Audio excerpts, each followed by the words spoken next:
আজকে আঙুর খেতে গিয়ে এটা কি হয়ে গেল? তো আজকে সকালে পায়ের উপরে ঠ্যাং তুলে দিয়ে ভাবছি সূর্য মামার কি প্রমোশন হয়ে গেল, 4-5 বছর ধরে দেখাই যাচ্ছে না। যাই হোক, তারপর দেখলাম এটার ভিতরে সোনা টোনা আছে কি দেখি তো। কিছুক্ষণ পর নিচে এসে দেখি বাহুবলীর মতো এটাকে ঢিপ ঢিপ করে মারছে। তারপর দেখলাম একটা ডাইনোসরের বাচ্চা এখানে। তার কিছুক্ষণ পর দেখি এখানে বসে আছে। শালা ভালোবাসার জন্য সব জায়গা পরিষ্কার। তারপর হয়ে গেল আমাদের ফিট টাইম, তাই ও ওদিকে ফিট ঢালছে আর আমি এদিকে মশলা বানাচ্ছি।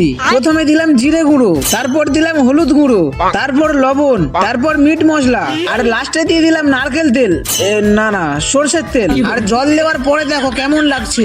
এটা শুধু ভাত দিয়ে খেতে হবে, উফ যা লাগবে তো। তারপর ভাতের সাথে তরকারি মিশিয়ে নিলাম আর চিংড়িদের খেতে দিয়ে আমি এখানে বসেছিলাম। হঠাৎ দেখলাম একটা গাছে প্রচুর আঙুর হয়ে আছে। দেখি তো একটা খেয়ে কেমন লাগে, মনে হয় ভালো লাগবে। সেই স্বাদ। যাই হোক, আমি তো তখন আঙুর ফল খাই আর তোমার চ্যানেলটা সাবস্ক্রাইব করে দাও।